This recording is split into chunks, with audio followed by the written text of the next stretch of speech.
We're going to take you here to Gulfport, Mississippi. Here, hard to see through the lens here with all of the rain that is coming down across the area. Pretty strong winds in the region. Very strong, 94-mile-per-hour winds. Those are sustained winds being reported at Gulfport. 100-mile-per-hour winds and gusts. Pascagoula reporting 118-mile-per-hour wind gusts too.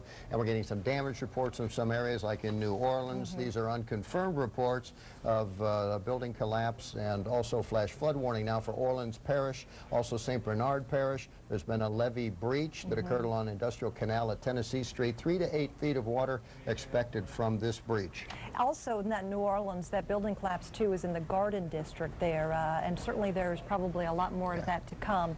We also want to take you here to Fort Walton Beach, and that's where Stephanie Abrams is standing by. Stephanie, what kind of conditions are you seeing in this region?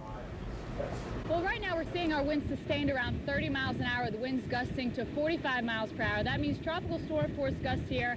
Now remember, tropical storm force winds fall in that diameter, that threshold of 39 to 74 mile per hour winds, and we are seeing a southeast wind. You see we are on the east side of the system, counterclockwise flow like this, so we're getting that southeast wind here, and it is coming right off this nasty ocean. Unfortunately, we have these dunes here. They're built up about, we're guesstimating around 15 feet. They have sea oats well planted in here to help them as well, and the places where we don't have these dunes, the water's actually washing over onto the roadway, so some of the roads are closed.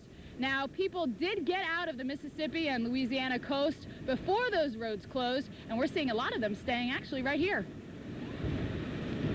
No, I'm just hoping to go back and have a house that's standing. You know, when you live on the water, you kind of, that's one of the things that you have to set your mind to, that once someday a big hurricane like this one's going to hit you and you may lose everything you have. So that's just part of living on the water.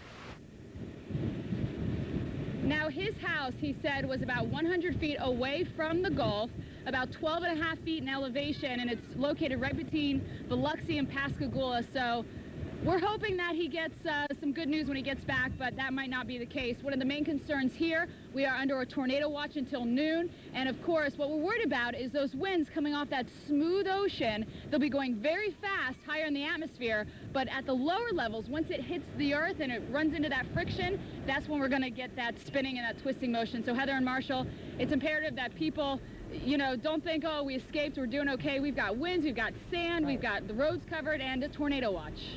All right, thanks, Stephanie. And indeed, folks are going to feel the effects over the next couple of days north of this region. Well, you know, and Stephanie was saying all the problems they're seeing there in Fort Walton, it's a lot worse in a lot of other areas. You'll start to be able to get some improving conditions some places on Tuesday along the coast to kind of assess the damage. But, you know, tomorrow all of that rain and wind will be moving into the Tennessee Valley here, so very problematic. Other side of the nation, no big problems.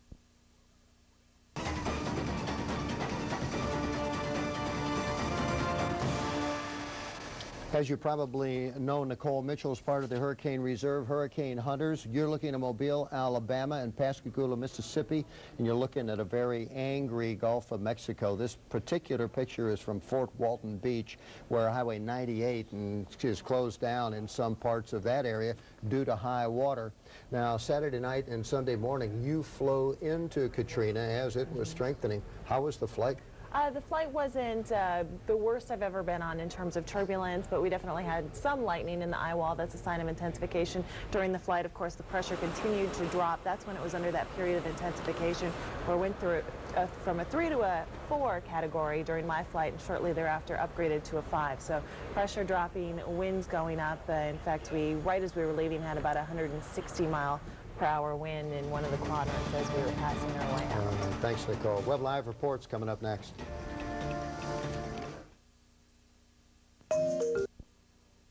Latest in-depth analysis, live reports from the field, weather experts, meteorologists, and hurricane hunters tell you. As you head down toward New Orleans and points east of Slidell along Interstate 10 and into Mississippi.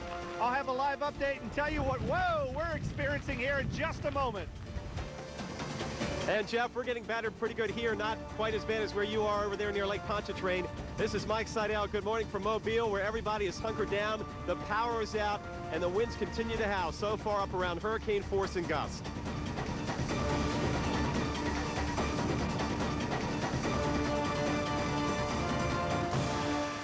Welcome back to Hurricane Central as Hurricane Katrina nears its third landfall. This is uninterrupted coverage that we begin. That means you may not see your local on the 8s, and it will be commercial free. Stay with us. We'll give you all the updates. I'm Marshall Cease. And I'm Heather Tash, and Katrina is indeed a force to be reckoned with. Look at this roof here. It was blown off of a building in Hammond, Louisiana. If you want to look at it again, it really was absolutely amazing through here. A very powerful storm in Gulfport. You have some sustained winds here of 94 miles per hour and gusts of 100 miles per hour coming through here. Now, Hammond is just a few miles to the west of where Jeff Morrow is stationed in Covington, Louisiana. Here you're seeing the eye of Hurricane Katrina bear down on Biloxi, Mississippi, just a few miles south, and it continues to move to the north at about 15 miles per hour. And amounts of heavy rain continue to work into these areas. Also, we're talking about a lot of objects now flying through the air in places like New Orleans and Gulfport.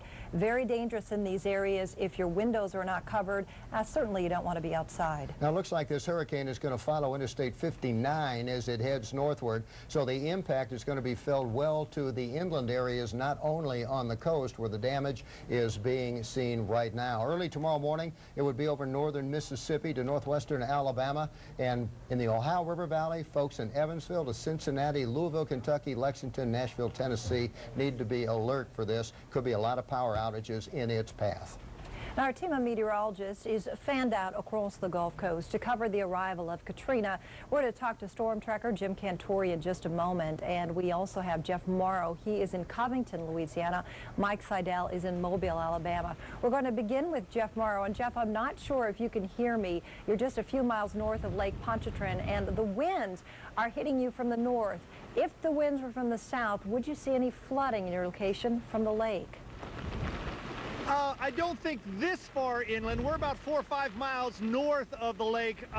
We were just down there, as a matter of fact. We're going to get some pictures to you as soon as we can.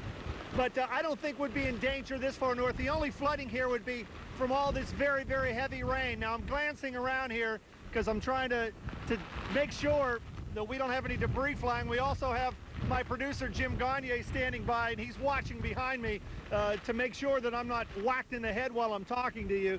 It is a little bit more dangerous out here now. This is probably the worst that we've seen so far.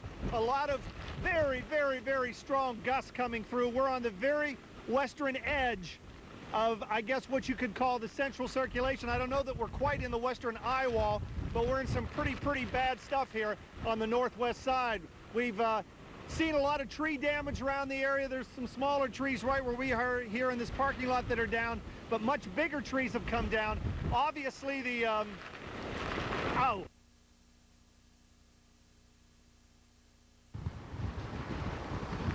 Yeah.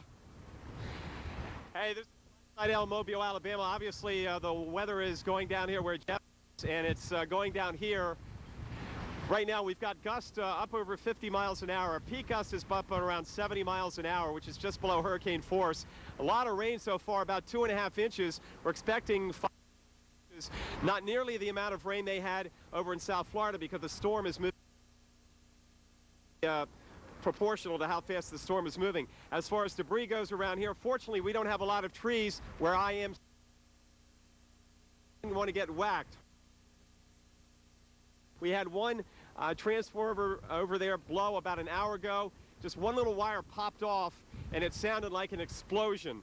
And it doesn't take much. Our power has been out for about 45 minutes, and we continue to get these rain bands. One thing we haven't seen for about an hour and a half are any tornado warnings. We had 3 or 4 earlier for Baldwin and here in Mobile counties. Since then, we've been lucky. No reports of any touchdowns, but again, these in them, especially the outer bands, and it can spin up a tornado at any moment. It certainly is a slows down. So we're just dealing with the wind and the rain here. Everybody at the hotels are just hanging out. There are a lot of these people coming in from New Orleans, from Louisiana, Mississippi, getting what they thought maybe was far enough away from the storm. Of course, not as bad here as it is points west over towards Pascagoula and over towards New Orleans. Heather and Marshall, we'll be here all day. We're always open, buddy. Okay. Well, thank you, Mike, and stay safe out there. And obviously, you can see we're having a lot of breakups starting to occur in our live reports here because of the conditions which are going downhill. And there'll probably be more of that throughout the morning as you stay with us. Now, we just had a report from a stringer in New Orleans, one that we use. He says some windows have blown out in the higher levels of the Sheraton Hotel. We have another unconfirmed report of the Hyatt Hotel having the same problem, and that's near the Superdome. And our guests there are just huddling in the hallways because of this. And also, speaking of the Superdome, we do have reports too that part of the roof has peeled back. Of course, this is a shelter. There are about 10,000 people located here. We also have a report of a leak too in the Superdome. New Orleans is getting hit very hard. A lot of objects flying through the air here, including things like siding. And we've also been talking about lampposts which are blown over in the area. Unfortunate for some of the people that decided not to evacuate and are trying to just hold on during the storm. They're on they're on generators right now at the Superdome. No air conditioning, but they do have electricity. Now, I want to go to Gulfport, Mississippi, where Jim Cantori filed this report just a short time ago. Hey, good morning, everybody, from Gulfport, Mississippi, where it just continues to get worse here. We've lost power from time to time. The generator kicks on. Every once in a while, the streetlights will come back on as we have power come back. So it's just teetering right now, but winds continue to get stronger. And you know what else is a danger? Check this out. We were just standing here, setting up our shot. All of a sudden, we hear this big kaboom. And I walk over, and here's this piece of plywood that's basically imploded around these barriers. Just sat there. Boom. That's why it's dangerous to be outside. Not to mention, look at all the trees out here. We have a ton of trees. There's leaves and branches flying around everywhere. And as those winds pick up, we are going to have to kind of back in toward the building a little bit better. And you know, it's amazing because we think about this. We stand out here. We think, all right, let's see. We're protected on this side of the building. We should be okay from flying debris. And sure enough, you know, things like this happen. So that was a little bit too close for comfort. I want to take you down toward Highway 90 now, show you some pictures that we've just gotten in, and you can see how high the water has gotten already. We're talking about 10 to 12 feet above sea level. So it's really gotten up, and it continues to rise very, very rapidly. That's the Highway 90 area. There's an access road above that, which will eventually become impassable as well. We are expecting the surge to get very, very close to this area here at the Armed Forces Retirement Home. But the good news is we are high enough that we will be out of that surge plane. That is why we're here right now. So all in all, guys, it continues going downhill in a hurry. We'll keep you posted as long as we can. Back to you. All right, thank you, Jim. And of course, the conditions are going downhill in a lot of locations very quickly here as we continue to see that this system now is pushing on shore here.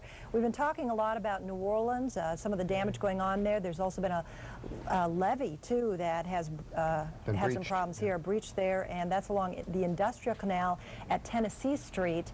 And we continue to see some very strong winds. 135-mile-per-hour winds at the latest advisory are around the circulation of this 25-mile wide eye wall. It's moving north at 15 miles per hour, Katrina is. Its barometric pressure, 923 millibars, and that places it about 40 miles southeast of New Orleans. This was the 9 o'clock advisory just about 40 minutes ago, so it's probably about 8 miles closer, or 32 miles, but there's been damage already, and one of the shelters in Chalmette at a high school there. We also have an unconfirmed report. That's where the western eye wall had moved in about a half an hour ago, that there has been some damage to the roof of that building. And also, we have some new tornado warnings coming in here for catastrophic winds. This is in the New Orleans area.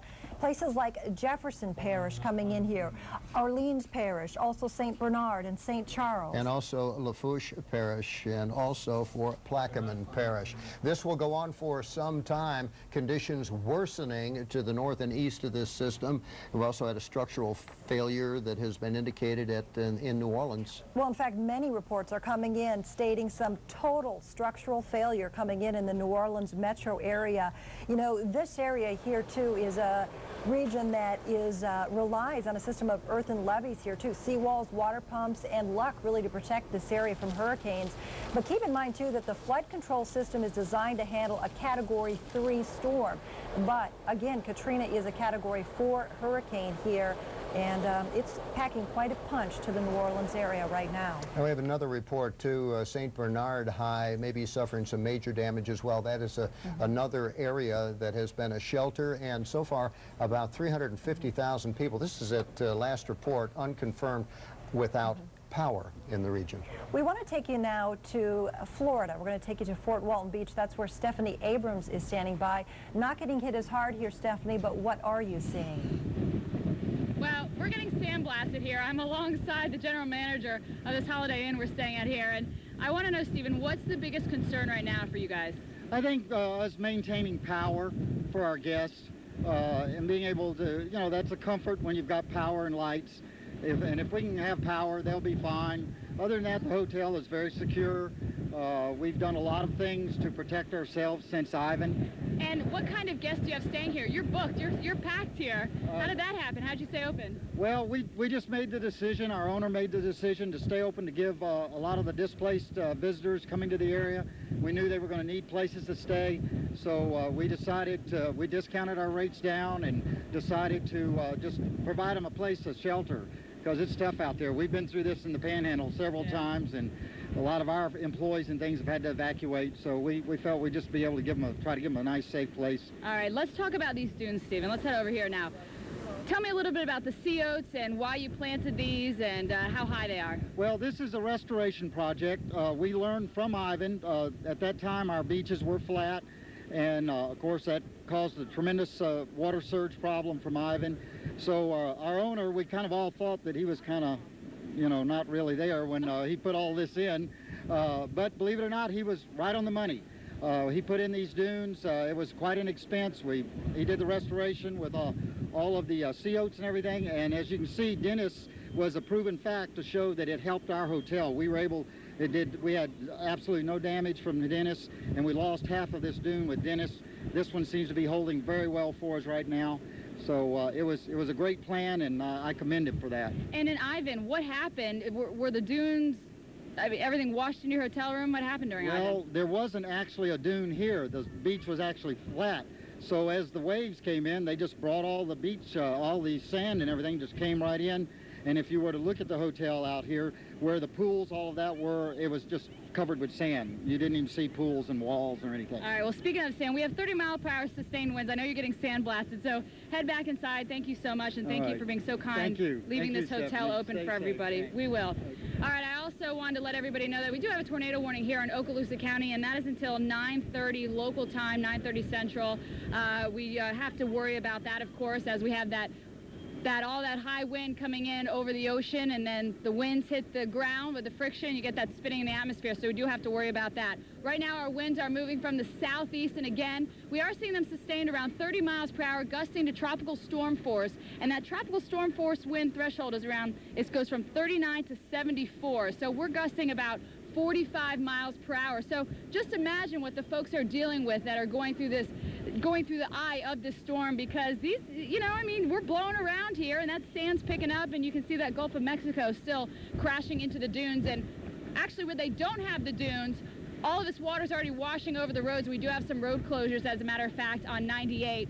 So we're going to stick around here, Heather and Marshall. We are safe, and we will continue to bring live shots to you as long as we can. Okay, stay safe, Stephanie. Yeah, you bet. I do want to make a mention, because she was talking with the general manager of that Holiday Inn, that the Attorney General from Louisiana says he will prosecute gougers. And he's had over 24 complaints so far, and I'm sure other states will do the same. And that man at the Holiday Inn lowered the rates to help accommodate people. Yeah, that's Just nice terrific. to hear. Well, driving wind and rain is being whipped into Covington, Louisiana, thanks to Hurricane Katrina. Some traffic signals have been knocked down, and a number of trees are down as well, and things are likely to get even worse. And our Jeff Moore was braving the storm from Covington, and we'll be checking in with him just a little later this morning. But first off, we're going to check in with Dr. Steve Lyons, our hurricane expert. And Steve, you know, a lot of concerns out there. We've been hearing about some significant damage taking place in some areas. What right now is the biggest danger? Well, the wind threat right this second is a very big threat in New Orleans, where we're seeing some structure failures, trees falling down, roofs blown off, windows on high-rises blown in. So you need to take shelter immediately into the stairwells of those high-rises and get into a level that's not right at the sea level where it could be flooded, but fairly low level. Now here's the circulation. It's moving to the east of New Orleans, but the western eye wall is clipping the portions of New Orleans, primarily the eastern portions. We've had some type of levee compromise. We're not sure how much water is getting into the city, if it's flowing into the city or not, but one of the levee systems has failed a little bit. So we're concerned about that. Now, in the meantime, this is all consistent with a Category 4 hurricane. The wind damage can be near catastrophic, but at least extreme. On the other hand, on the east side of the circulation, where the wind is coming onshore very soon, the strongest winds are going to be coming onshore near Pass Christian, Wave Land, and Biloxi Gulfport in Mississippi. And there we've had some winds coming out of the east, piling water up there for hours, and now that water's going to be pushed onshore by these southerly winds that are going to be coming onshore. So not only are we going to have some significant wind damage there very soon, if it's not already occurring, we're also going to see some significant water rises along the coast there with a major surge. Now, the highest surge we've ever seen from a hurricane, ever recorded from a hurricane in North America, has been in Pass Christian, Mississippi. And that's about where we're going to see probably the highest surge again.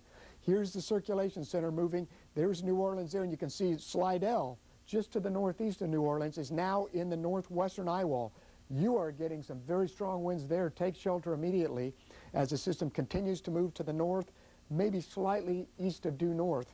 Now here's the bad part right over here. This eastern eye wall coming onshore in Mississippi. Pass Christian is about right there, and we expect the surge to be extremely high there. Right now our estimates are between 16 and 22 feet for the surge there. We don't know where that compromise of the levee system occurred, whether it was around the lake here or somewhere farther over, but there could be some water in New Orleans area as well. So this is a very treacherous situation. This is going to be the worst situation water-wise in the next couple of hours. In the meantime, the wind in the very high populated city area is going to be a significant problem for at least the next 2 hours until that eye wall goes to the north. Then Slidell is going to get the worst of it, and then it'll go inland and begin to weaken. But it takes a long time for a Category 4 to weaken. We can expect tropical storm winds to extend inland into Mississippi at least 200 miles, 250 miles over the next 12 to 24 hours. And that means power outages will be extending inland as well. Now the winds are quite a bit lower as you go off to the east from the circulation, but the wave heights are very high out in here. So that's the problem we're having out there. But the meantime, right in here, this is the greatest threat for the potential for loss of life away from the coast, is building compromises in the greater New Orleans area and in the Gulfport, Biloxi, Pass Christian area in the next hour or two, including Slidell, which is just north of New Orleans. After that, we've got the surge problem, and the surge problem, if anybody's near the coastline, could be extreme right along the coast. In the meantime, the wave action is huge along here. Stay out of the coastal zone. Beach erosion has been tremendous. We've had some longshore currents pulling toward the west, scouring the beach. We've had some dunes rebuilt on there, and that's protected a lot of the beach area. But a lot of the sand has been gone from Destin yesterday, and now some of the highest wave action is over here in Alabama. And that will drop away as the system moves inland, but it's still going to remain at least 15 to 20 feet for the next 6 to 12 hours. So it's a very treacherous situation, wave-wise here, wind-wise in the greater New Orleans area, moving into the Pass Christian, Mobile, Biloxi area, high surge in Mississippi, and then the wave action, as I just mentioned. Back to you in the studio. Now reports are coming in, too, on damage assessments. Again, a levee breach has occurred, and this is in the Industrial Canal at Tennessee Street in New Orleans. 3 to 8 feet of water is expected due to this breach under a flash flood warning until at least 2:15 this afternoon, Central Daylight Time. And we also have many reports that are coming in stating total structural failure, too, coming in the New Orleans metro area, and this is coming in from the National Weather Service. We also have some catastrophic wind damage ongoing and imminent in parts of Louisiana and Mississippi, including areas here in Harrison and Hancock counties.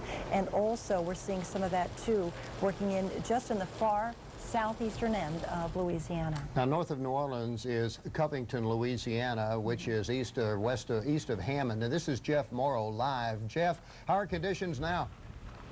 Oh, they're bad, Marshall. This is the worst we've seen so far.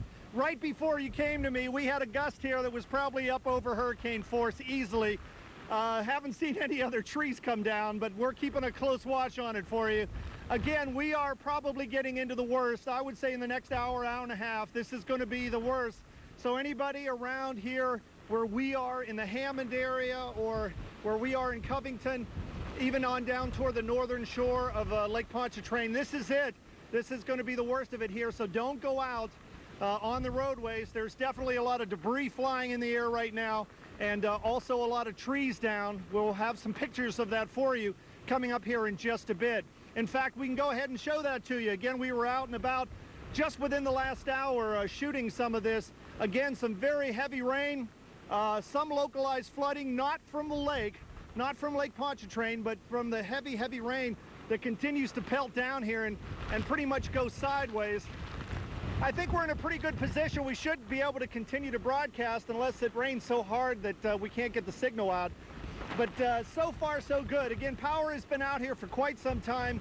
As you guys have been reporting, and we're hearing as well, it's a lot different down in New Orleans. We're kind of feeling a little bit better about our decision definitely to evacuate there yesterday because conditions down there seem to be really, really bad. Now we're getting another pretty good gust of wind coming by with a lot of rain coming through the area once again. Again, a little bit hard to hear and a little bit hard to talk when you have this much water in the air and kind of hitting the side of my hood here. So if you ask me a question and I don't respond right away, you'll know why, because it's kind of a roaring sound going by at the present time. But again, this is about it. This is the worst of it. Here in the next hour to hour and a half, we're going to have hurricane force winds at times, and then hopefully things will finally start to quiet down. Heather and Marshall, let's get back to you. All right, thank you, Jeff. And you know what's interesting too, when you see Jeff being blown around there and how strong the winds are now, there actually was a structural fire earlier there. We have reports of in Covington. Electrical fire, yeah. And they were not able to put this out or even go to it because of the strong winds. This is video from Hammond, Louisiana, which is just west of where you just saw Jeff Morrill undergoing damage throughout the area. There are power outages all over New Orleans, at least 350,000 people without power because of these winds, still at 135 miles per hour around the center of circulation. We can give you the position here too. The new position is about 30 miles east-southeast of New Orleans, Louisiana, and it's about 50 miles west-southwest of Biloxi, Mississippi. This is the center of Hurricane Katrina. Now, there are also tornado warnings throughout the region. I want to update you on some of those, and then we'll show you where that tornado threat will be today. Pearl River County in southern Mississippi is now under a tornado warning. That includes Poplarville and Picayune. That till 9:45. George County and Mobile County in Alabama, and George County in southeast Mississippi under tornado warnings, and tornado warnings again for Santa Rosa County in northwest Florida and Okaloosa County. And these storms are moving to the northwest, get this, at 70 miles per hour, not even in the eye of the hurricane. And we want to go now to Jim Cantori. He's in Gulfport, Mississippi, and find out the latest. Jim? Okay, guys, here's the deal in Gulfport. As we mentioned, we were 27 feet above sea level. Guess what? That's not high enough, because what happened is the surge came in, backed up the canals, and right now we have cars that we're looking at out in the parking lot that are completely underwater right now. I can't tell which is the ground, which is where the asphalt is as the water continues to slowly rise. Our winds are shifting a little bit out of the northwest, so hopefully the worst of it is over. But, you know, just like we talked about, it comes in so quick. Literally within 20 minutes, we went from a dry parking lot, or if you will, a non-flooded one, to a parking lot now which is at least 3 to 4 feet underwater as we speak. We are all safe. The crew is inside. The vehicles, that's another issue. The truck, though, the satellite truck, we did get moved to higher ground just in time before the worst of this came in. So this is something I've never seen, the kind of water that's come up in through here. And you got to imagine, if we're at 27 feet, everything along US 90, and certainly some of the homes, even on the access road, are starting to flood right now as well. So incredible amount of water coming in with this. Winds have been gusting 120 miles an hour in some cases. Just a howling, screeching wind, almost makes your ears pop a little bit. But the site here is basically, we are part of the Gulf of Mexico right now. All the mobiles in the parking lot are sitting underwater, some up to the windows, some over the top, depending obviously on how deep they are.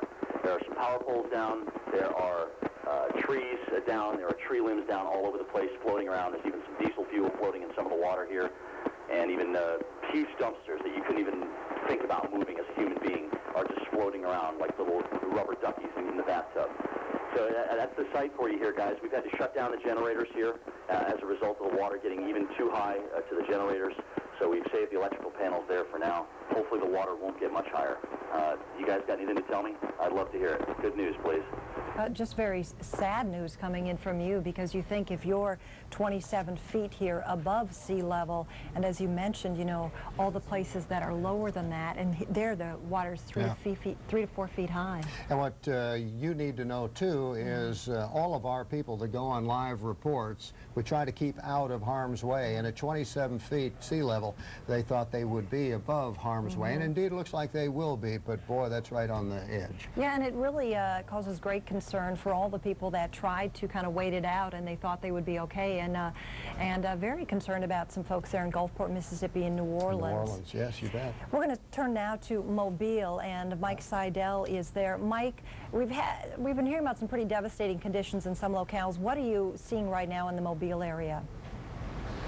Well, the power is out everywhere. We've got a crew going down towards Dolphin Island and towards the coast to bring back some pictures for you momentarily to get an idea of what is going down over there, because we're about 20 to 25 miles inland from the Gulf, and we're about 5 or 6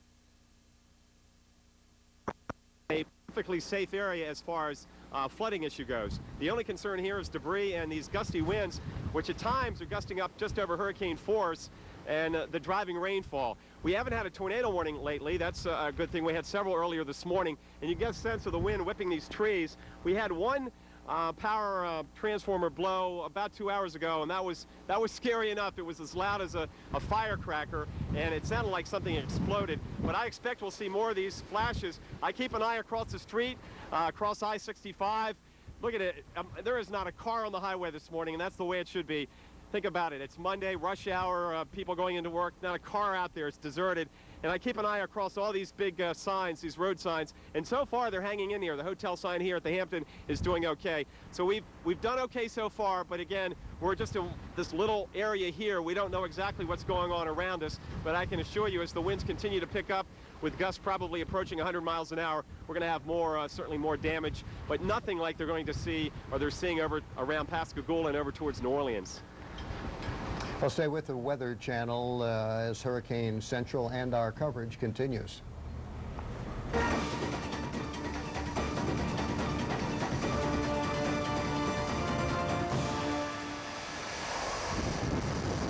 Hurricane Katrina, one landfall at 6:10 Central Daylight Time, actually the second one for Katrina, about ready to make a third near Biloxi. And of course, you remember the first landfall was in South Florida last week. You can see the hurricane now working on here. We do have some positive news. We've been talking a lot about some of the devastation, but the Superdome damage that we've been hearing about in New Orleans, that is considered minor damage. We've heard some reports of some of the roof was peeled off and also some leaking taking place. That, of course, is a shelter to about 10,000 people. All right, the center of circulation at this advisory as of 8 o'clock Central Daylight Time placed the center of circulation of 40 miles southeast of New Orleans with 135 mile-per-hour winds and barometric pressure at 923. But as we head to the travel desk now with Nicole Mitchell, she has an update on that. And Nicole, what's the latest information that you have? Oh, well, we've been talking about the hurricane hunters this morning, and my colleagues there, their last report, 925 millibars, which is only a slight weakening. Usually they'll quit the flights when this goes over land, but because how Louisiana is, it headed back over water briefly, so they've been monitoring it. People always ask us how bumpy these flights are when it is going over land. That's when it really starts to get a little bit more so, is that friction with the storm hitting the land. So I anticipate they'll have some stories to tell. But as we head out to the airports and some of the other travel that people are trying to maybe do this morning, here are the problem spots. Well, we've got New Orleans, Gulfport, Baton Rouge, and Fort Walton, Mobile, and Pensacola all closed. Good. Louisiana, at least in the Covington, Louisiana area, we are well north of New Orleans. We are definitely on the western side of this hurricane, the northwest side. This is generally known as the weaker side, but boy, I'll tell you, you couldn't tell it looking into some of this wind. Gusts definitely probably up almost to hurricane force right now. At times it's a little bit difficult to stand. Just wind-driven sheets of rain blowing sideways, a lot of trees bending over, and a lot of them have come down. Power's been out since early this morning around this area, and with this much rain coming down, I'm sure we'll have some localized flooding. Now, we're not close enough to the lake, and the wind is actually blowing in the opposite direction from Lake Pontchartrain for us to see any problems here, but it could be much different down toward the New Orleans area. Again, we don't know whether these winds are going to be strong enough for Pontchartrain to breach the levee system down there, but nonetheless, we're getting reports from New Orleans that there is some structural damage there. Some light posts at the very least have come down. Some windows have been blown out of some of the high rises. And the Superdome evidently has sprung some leaks there as well. So some structural problems down in Louisiana, some structural damage as the winds there even a little bit stronger. Quickly, I'll walk over here and just show you some of the wind blowing the rain sideways down behind me. Again, we expect to see this for a bit longer until the eye of Katrina passes us by to the east, and then hopefully as we pass the noon hour, things will start to quiet down. I'm Jeff Marr reporting from Covington, Louisiana. And that's what a lot of people are hoping for, that things will start to quiet down, but we still have a lot to get through. Indeed we do. We indicated a little while ago of a levee breach in New Orleans. We want to pinpoint that for you as you look at the city of New Orleans here. And this levee breach occurred on the Industrial Canal at Tennessee Street, where 3 to 8 feet of water is expected in the breach. Notice where the French Quarter is. Notice where the levee breach is. This is not limited to Araby and the 9th Ward of New Orleans. It could extend out further. Now, we just had a report from Jeff Morrow. We told you how to break down because of the conditions there, but we have him back now, and we want to take you quickly here live to Jeff Morrow in Covington, Louisiana. I lost IFB. Nope, he's having trouble hearing us. Let's see if we can... You know, we're going to get back to Jeff, but first we're going to go to Stephanie Abrams, and she's in Fort Walton Beach. She is, where she's seeing some wave heights there that continue to increase, as do the water levels. Highway 98 impassable in many locations. Stephanie, what's the latest? Well, right now we've just been getting blasted by the sand, basically, and also the Gulf of Mexico, and it's really picked up in intensity, I must say, within the last hour or so. And actually our winds have picked up as well. We have seen them sustain around 34, 35 miles per hour out of Destin. That's where we can get the observation from, and that's just a few miles east of us. And we have seen a wind gust up to 52 miles per hour. That is tropical storm force wind gusts here, so you can only imagine what Jeff and Jim and Mike Seidel and then the residents and visitors to that area are feeling right now. This is what it looks like when you have tropical storm force gusts. Just tropical storm. This thing was a Category 4 hurricane when it made landfall. So maybe you can try to put this in a little bit of perspective, how the winds are just exponentially greater where they are located, and of course that rain as well. We haven't really had to deal with the rain, Heather and Marshall. All right, Stephanie, and hopefully you won't have to deal with a lot more. Now, Governor Jeb Bush is having a news conference right now. We want to listen into this. To once again ask everyone to follow the instructions on the use of generators. Those 2 deaths that occurred because a generator was being used inside of one's home.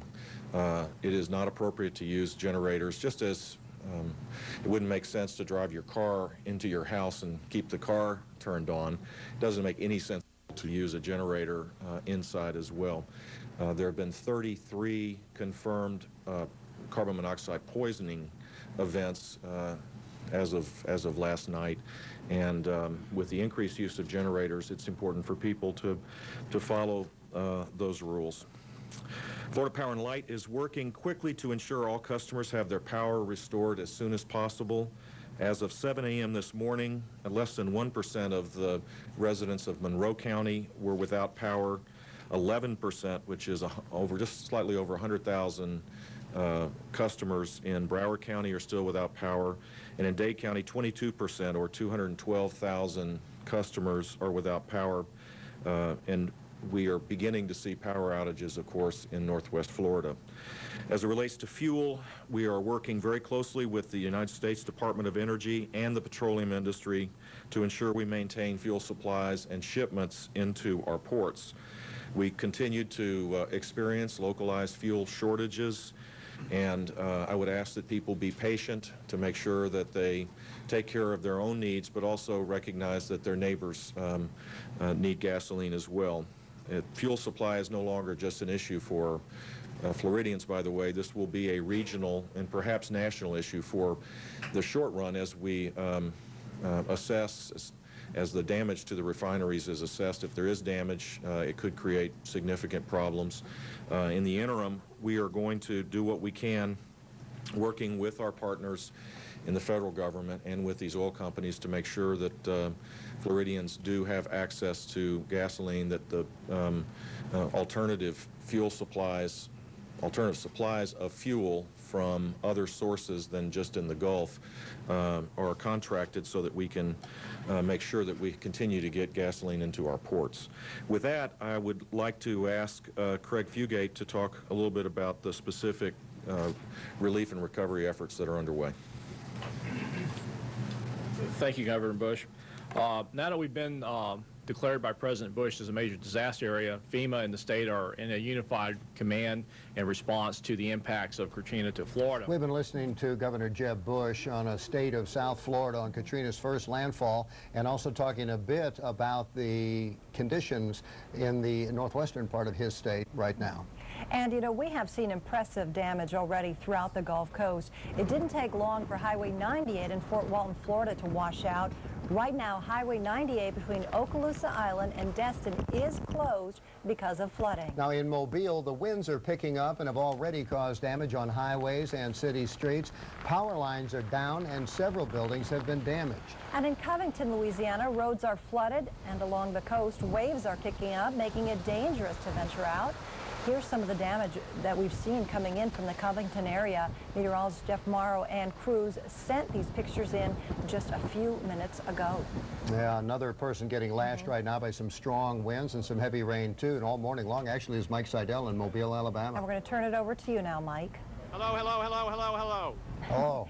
Testing out his microphone. Okay. Mike, what's going on there? Hey, Heather and Marshall, we're down here in Mobile. We're back out here on the frontage road looking down I-85, or rather I-65, and you can see the power of the wind blowing the water across the highway, across that Ford dealership. You can hear the howling of the wind here. So far, these signs have held up pretty good. This Family Inn sign has held up. We'll swing around right now and show you the flag, and this is looking back towards Mobile. By the way, we just heard that there's an moorings over there in Mobile Bay by the Cochrane Bridge, and right now they've got 3 tugboats out there trying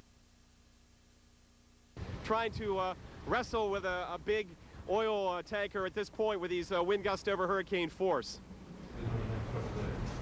That's Mobile, Alabama, reporting live, Mike Seidel. We have other reports coming in now from New Orleans, Louisiana, which is getting the brunt of the western eye wall or very near to it. Well, you know, significant and life-threatening storm surge here of 18 to 22 feet above normal is occurring, and the levees here have actually been overtopped in Orleans and also St. Bernard parishes. Of course, Orleans, that is the county where New Orleans is located. So this is going to lead to some very catastrophic damage coming into the area. We've already heard reports of, unconfirmed, but reports of buildings that have collapsed there, as well as a lot of damage due to some windows that have been blown out, objects flying through the air in New Orleans, such as siding, and also lampposts that have been blown over. And the southwest part of Lake Pontchartrain has been affected now. The east banks of Jefferson, St. Charles, St. John the Baptist, and Livingston parishes. Serious situation from New Orleans to Biloxi and Gulfport, Mobile, and north of that region with this landfalling Hurricane Katrina, still to make its 3rd landfall imminently. And, you know, while we talk about New Orleans and Gulfport and some of these areas that are getting hit very hard right now, there are also a lot of other problems coming out. You know, New Orleans, one of the problems we're seeing, too, is the Superdome. Now, we've heard reports that this is minor, but the roof was peeled back a little bit there. Also, that they are using generators there, but the air conditioning doesn't work. Air conditioning doesn't work. Generators can't support it, but it can support electricity. Now, with that breach, there was a little bit of a water leak earlier, and they moved the people from where that leak was. There's about 9,000 to 10,000 people in the Superdome. There have been no injuries, and everything is just fine. Want those of you to know that know someone that has gone to seek safe shelter at the Superdome. Yeah, keep in mind here with New Orleans, I mean, what's so problematic in the New Orleans area here, too, is that it is located under sea level, and with that, you know, it relies on a system of earthen levees, seawalls, water pumps, and really luck to protect itself from hurricanes. But you know, that flood control system is designed to handle a Category 3 storm, and of course this is a Category 4 hurricane, and as we've been saying, we are now seeing some breaches there in the levees taking place. Some people, certainly many people, have evacuated the area, but there are 485,000 people that live in New Orleans, and even if they've evacuated, they may come home into a very damaging situation. One of those situations that will be damaging for many is in Gulfport, Mississippi. That's where Jim Cantore is. We're going to go to him now. Just incredible, you know, if you will, first-hand experience with storm surge and how that water can come in and how quickly it can back up. I mean, our water is still coming up now, starting to enter the first floor. We tried to barricade the doors as best as we can. The generators have been shut down. Everybody's holding out, though. All the Armed Forces retirement folks are doing pretty good here. They know what's going on outside and how powerful it is, but there's a lot of course, officers that are here, and we're trying to just kind of barricade any water and keep it out as quick as we can. But, you know, it's just an amazing sight. When you look out at the parking lot, you see cars floating around. We see dumpsters floating around at will, and winds howling at 120 miles an hour. It's just absolutely unbelievable. A lot of tree limbs down, a lot of trees pretty much stripped of their leaves, the ones that haven't come down. And so imagine what a tree looks like fully leafed out, and then imagine what a tree looks like when it's fully defoliated in the fall. And that's the kind of I'm standing here right now, I'm going to have to back up because the water just keeps coming in on this first floor here. So, guys, what am I going to tell you? A lesson in storm surge. We're safe. We're safe. All right, and here, of course, we are talking to Jim Cantore and breaking up there. And keep in mind, too, that Jim Cantore went to a place thinking he'd be very safe. It was 27 feet above sea level here, where he's located at a retirement center. And still, he said that the parking lot is flooded. We have water coming into the building right now. And, you know, I have a lot of concern because I know somebody personally who decided to stay behind despite my telling her to get out of the New Orleans area. And I know many of you know people, too, that tried to ride out the storm. And it's very scary when you hear some of the information that is coming in. Indeed it is. Let's check in with Dr. Steve Lyon. Steve, when is the worst going to be over? Well, it's happening right now, that's for sure, and it's going to be over probably in about 2 or 3 hours. Circulation is starting to make a second landfall here, at least relative to the New Orleans area, right on the coast of Louisiana and Mississippi here. It's going to go in and it's moving straight north. The western eye wall is over basically portions of New Orleans, and now some of the strongest winds are coming out of the north across Lake Pontchartrain. And if there's some levee breaks there, we're very concerned how much water is getting into the city, because it's going to take a long time to pump that water out if it does get in. And if the water's in there, people can't get in if they're already out of there. And if they're in there, they're going to be in trouble if they're not in higher ground. Now, the circulation is moving here on shore. That means the south winds are coming on shore here. The highest wave action is occurring now along the Alabama-Florida coastline, about 25 to 35 feet, maybe a little higher in some specific locations. And now the right front quadrant is also coming on shore in Mississippi, which makes the surge along that area some of the highest of all. Now, here's the latest visible satellite image. You can see the circulation area very close to New Orleans, but just to the east, but that doesn't matter. The eye wall has caused a lot of damage there, and there's a lot of flooding in the city. Now, let's look at the radar image for a second. First of all, you can see the eye wall here.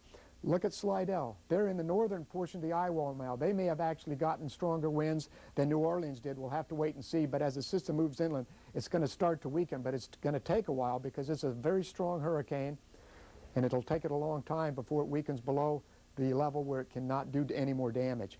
Here's the big patch of the right front quadrant moving into the Biloxi, Gulfport, past Christiane area, Waveland area that's produced that large surge. Exactly how large, we're not sure. We're thinking somewhere around the 22 to 24 foot range, but as you heard from Jim Cantore, it could have been higher, maybe 27 feet. A little surprising based on the strength of this, considering a Cat 5 and 69 produced 24 feet, but wait and see. The bad news is it's bad enough that there's a lot of flooding there as well. Now let's look over here. Here's Lake Pontchartrain here. New Orleans sits to the south of it, and now the winds are coming very quickly out of the north, right to the east side, to the west side of the eye wall. And so now the strongest push of water from Lake Pontchartrain toward New Orleans is occurring. So if there are any breaks in the levee system, or if that water tops that levee system, water could be filling up New Orleans right now. We don't know whether it is or not, but the worst case scenario is occurring right now. Once the system moves in a little bit, it'll begin to weaken. The winds will turn to the west across New Orleans. That'll direct the water from Lake Pontchartrain toward the east, which is basically from whence it came back out toward the ocean. But that's going to take a long time to settle down. In a lot of the areas that have high water, that water won't drain out for days. It'll take a number of days to drain out. So the circulation here, moving onshore, the wind is improving down here in southern Louisiana. That's the good news. But it's going to continue to increase as we go northward into Mississippi. And this is direct structural damage potential. The greatest, obviously, has been here near landfall. But it's going to continue inland as the system's moving about 15 miles per hour. We can expect hurricane-force winds to extend inland as far as about 150 to 200 miles. That's a long way, and that's at least a level where significant structural damage could occur. Heather, Marshall. All right, thank you, Steve. We're going to take you to Covington, Louisiana now, which is north of Lake Pontchartrain. We have some fresh video in from here. In Covington is where Jeff Morrow is stationed. He's been reporting this morning. As you can see here, a tree down on the roof of a house. It has been uprooted. Heavy rain has been falling. Winds have gusted to near 100 miles per hour. And Mike Seidel is in Mobile, Alabama. We're going to be taking you first to looking at some of the conditions that we've been seeing with this hurricane. Remember, Katrina swept across southern Florida last week as a Cat 1 hurricane, and this also killed 9 people here. The first landfall was near Miami. It had winds of 80 miles per hour. That was on August 25th. Then it began trekking across the Gulf, and its second landfall was this morning at 6:10 Central Daylight Time. Winds at 140 miles per hour at Burris, Louisiana. That's very near to Grand Isle, Louisiana. And its third landfall is imminent. We're going to take you now to Mobile, Alabama, and that's where Mike Seidel is standing by live. Mike, what's the latest here? Hey, good morning, Heather and Marshall. It is about as bad as it's been all morning. Skies are getting dark again. I think we got another squall coming in. Take a look. We're looking at the Old Glory, and look at the wind whipping that flag now. These gusts are up around 60 miles an hour, 60 to 65 miles an hour. You got and the rain blowing right into you. Fortunately, we're not seeing any major structural damage, at least on this section of Interstate 65. We're just off Airport Boulevard and just a few miles north of I-10, safe from Mobile Bay. Take a look at the pictures from earlier around Dolphin Island and down towards the coast. This is where we have issues with surge and flooding. Much closer, much closer to the water there, and you can see the overwash and the waves crashing around the area. As far as inland areas concerned, the big threat right now is wind damage. We've got power out just about everywhere. There is no power on, but again, just scanning the horizon here along Interstate 65 just north of Mobile, we don't see any major structural damage, any windows blown out. Our sign here is hanging on pretty good, and that's usually a good measurement of how strong these winds are and how the damage is going.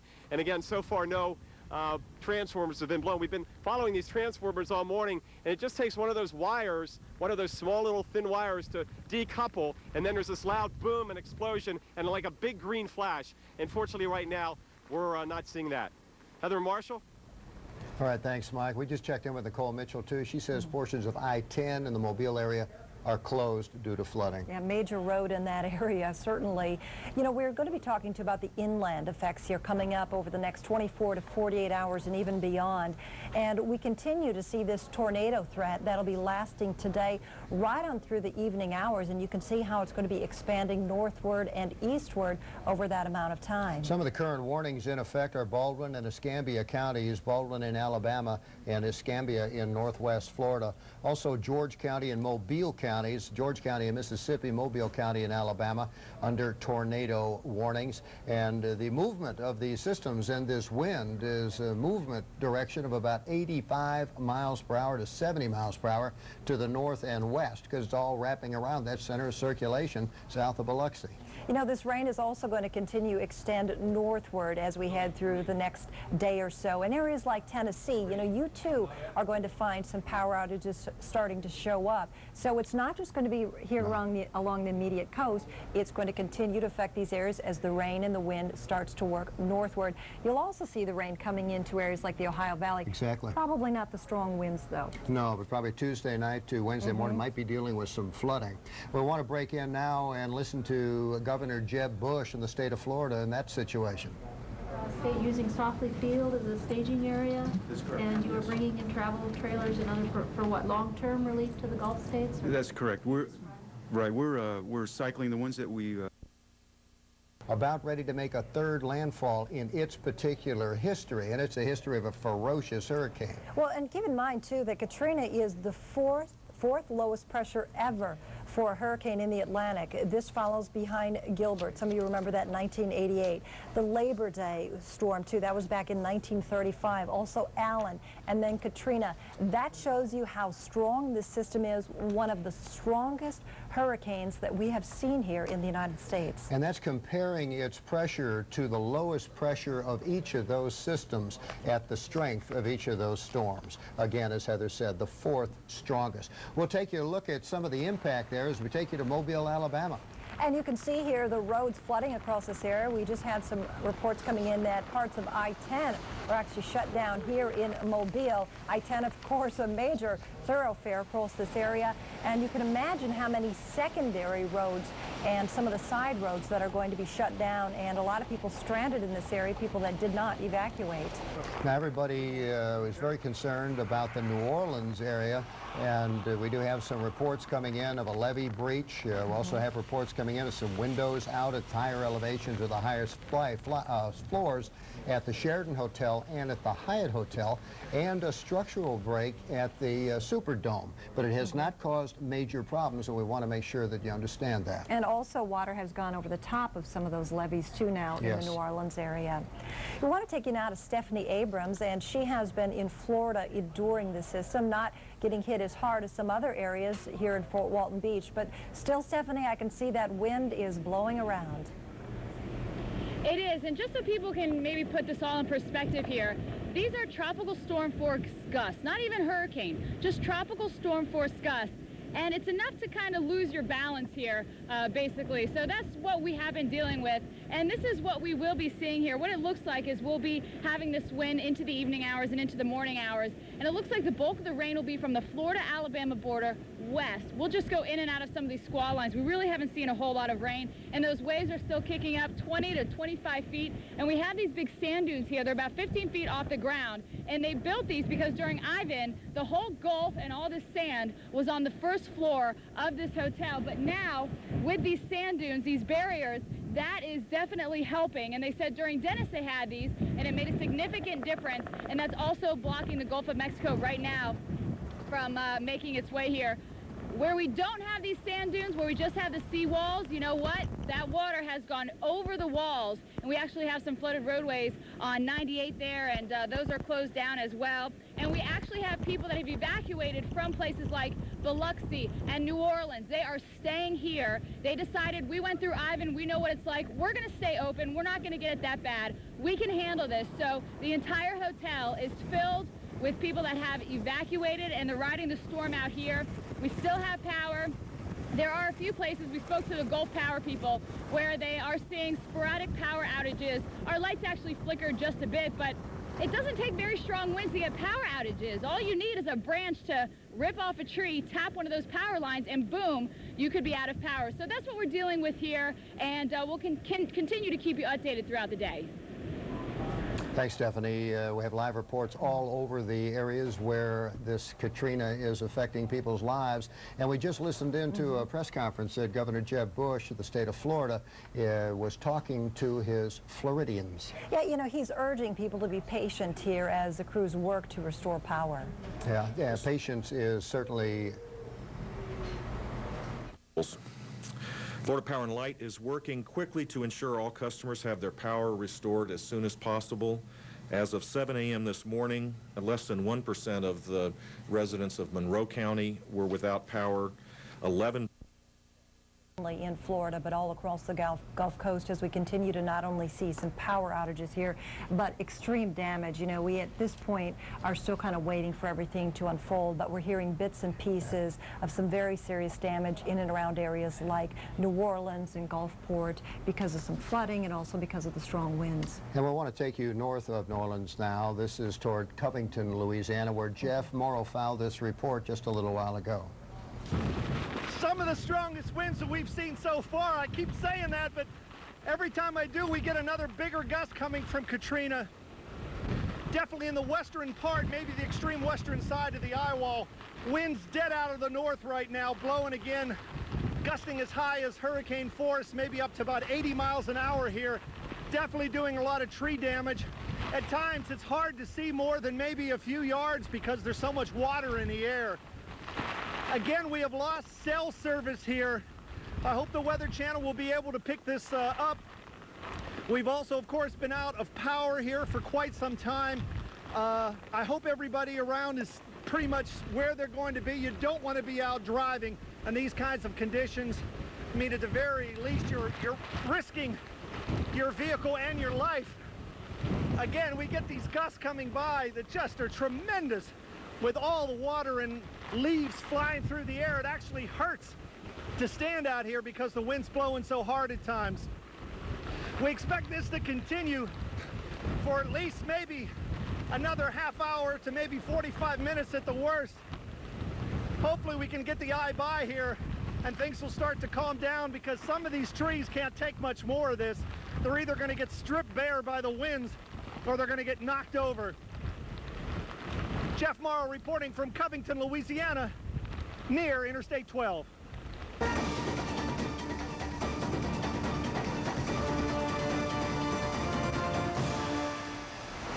Here's Mobile, Alabama under siege. Hurricane Katrina making it onshore this morning in Louisiana, about to make it onshore again to the north near Biloxi, Mississippi.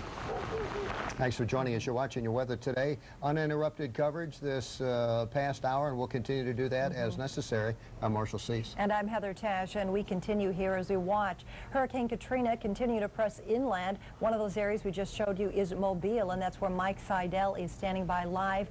Mike, it's looking like it's getting pretty rough across this area.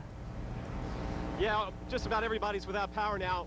Take a look. We're going to try to look into the rain. This is looking off towards Mobile Bay as we get down and protect ourselves. And it's just a howling wind that is sustained out about 45 miles an hour. We just had a couple of gusts to hurricane force up around 75. Looking in this direction again, so far so good as far as major structural damage from where we can see. Again, we're out here on an interstate. We've got this bank building, this Ford dealership. We don't see anything that's been blown out, but again, we haven't had the 100-mile-an-hour wind gust so far. Let's spin it around one more time. Take a look at the flag, and now we're looking at that Nissan sign over there. It looks like that Nissan sign is about ready to blow off. It's a wraparound, and it's come unhooked from its mooring. Let's go down to Dolphin Island now and show you what we saw. Boy, this is an area that's going to have overwash, beach erosion, inundation because of the surge issues, and you can just see what's going on down there. That's down at the Gulf. We're about 20 miles inland. The other concern now, we've got an oil tanker that's loose in Mobile Bay. Or the Mobile River in downtown Mobile. They've got 3 tugboats out there near the Cochrane Bridge. They've got 3 tugboats out there right now trying to shore things up. We've got our crew, our producer, and photographer heading down there to get pictures to show you. We don't know the extent of what's going on, but you can imagine being out on a boat in weather like this with 20 to 25-foot seas coming on shore. Now you can feel these waves of wind that just keep coming at you, a squall after squall, or you can hear that wind howling through this transformer right above me. And any moment, you know, these things can just pop and go. The power is out though, so I feel certain that we're not going to get our power on anytime real soon. Heather and Marshall, it's continuing to be as bad as it's been, but maybe not as bad as we thought it could be. Fortunately, Katrina weakened a little bit before it made landfall. We're still on the eastern side though. We still got several more hours of these very strong rain bands. And again, back in the residential areas where there are a lot of trees, no doubt trees are going down over power lines, so there's going to be cleanup issues there. Sure, the power's out, but crews have to get in and get the chainsaws out. Fortunately, the weather after tonight improves very, very quickly. The sun will be back out tomorrow. We have a sunny, dry forecast into the weekend for the cleanup. Let's shoot down here one more time towards the flag. Yeah, we got a news vehicle coming by, and you can get a sense of how Old Glory is hanging in there up on the flagpole.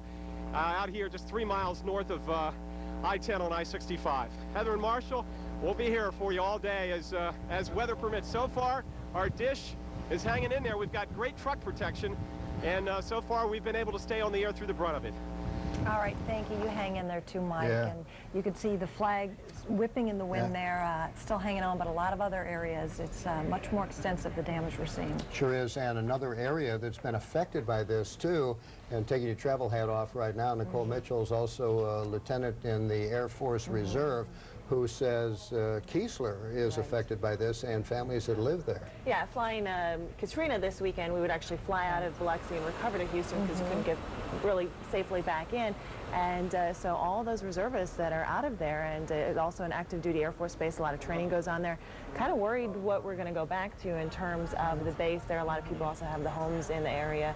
So not only now ending this storm, but there's also another tropical depression out in the Atlantic that Bermuda needs to watch, another tropical wave behind that. So kind of going through all of that, but then continuing to fly these potential different missions that are still on the horizon. It's going to be interesting. And Biloxi is still to be hit with the worst. That's still going to be in the next hour or so. Yeah, it looks like they're really going to take the brunt of this storm, unfortunately. So I guess we'll see what the extent of that damage is to, as I said, the base and all those houses in the area. Indeed we will. Thanks, Nicole. And certainly some areas already have gotten hit very hard. And, you know, we're only hearing bits and pieces of what's going on here, but certainly we're going to have more of what's coming out of this coming out over the next day or so as we see some of the damage. Now here's the bottom line. First at the coast, highest surge is happening right now. This is a huge surf.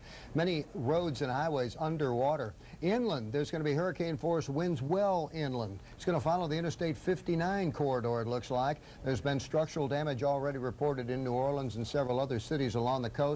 Massive power outages too, and local flooding a major concern. Levee break already noted in New Orleans. Now, earlier this morning, we've been talking with Jim Cantori. He's in Gulfport, Mississippi. His producer, Simon Temperton, is there as well with him. We're going to talk to Simon now by phone. And Simon, it sounds like you guys are getting hit pretty hard where you're located. Heather, that's an understatement. We're going through some unbelievable conditions right now.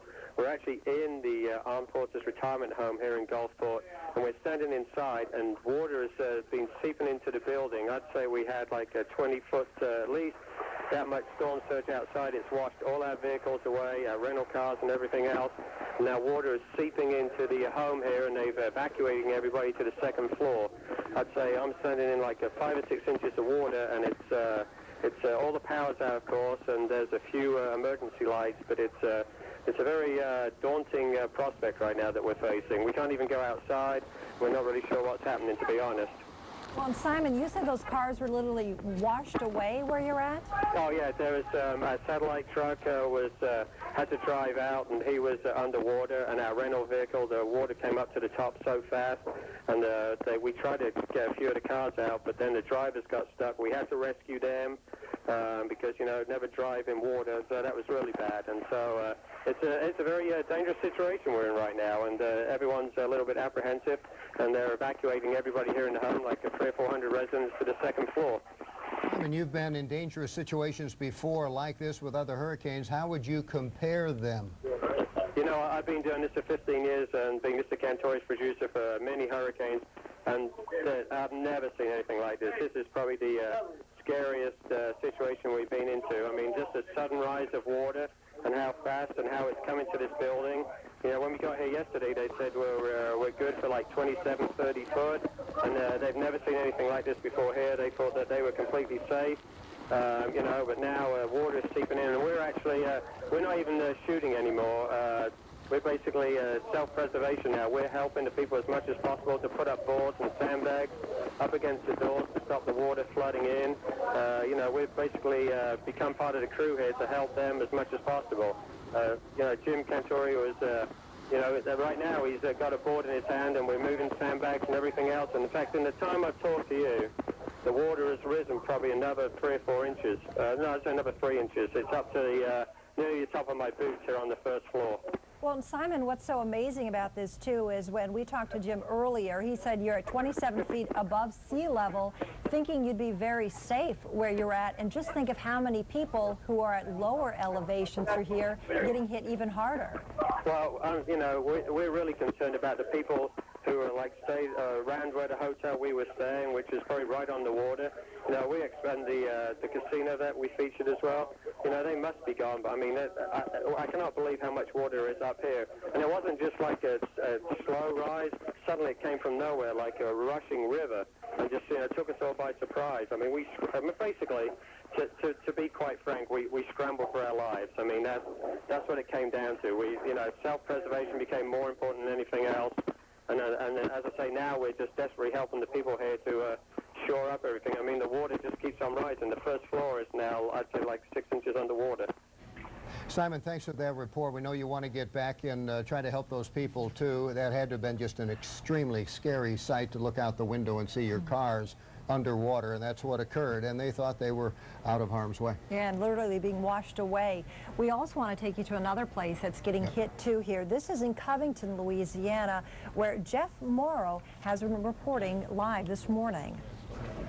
And that is a live report or live video that you're seeing from Covington, Louisiana. Again, that is north of New Orleans, east of Hammond, north of Louisiana, where we have seen winds that have already gusted better than hurricane force.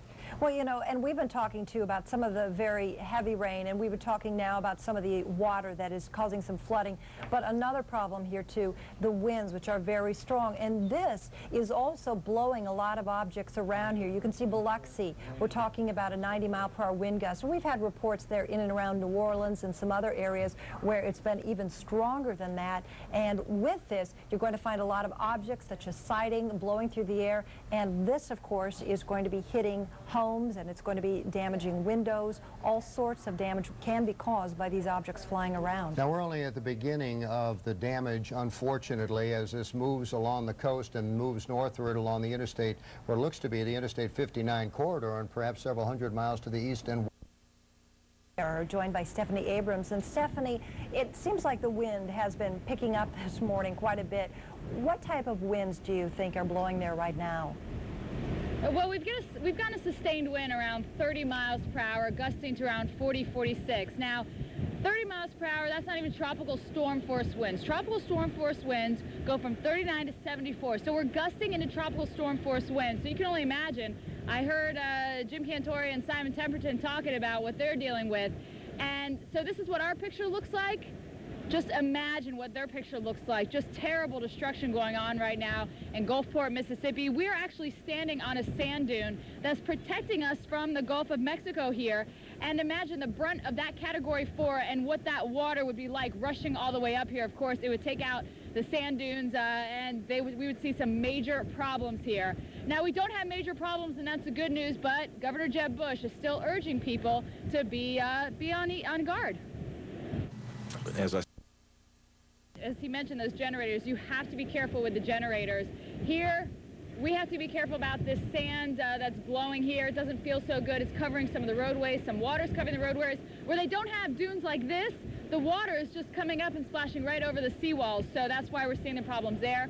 We're also under a tornado watch until noon. And the reason why is because you get these bands coming in off the ocean, and the ocean's very smooth. The water can go very quickly over a smooth area. Think like driving on the highway and you have a smooth road. You can go a lot faster than if you're off-roading and it's very bumpy. So the upper level winds come in and they can still stay smooth because it doesn't interact with the ground.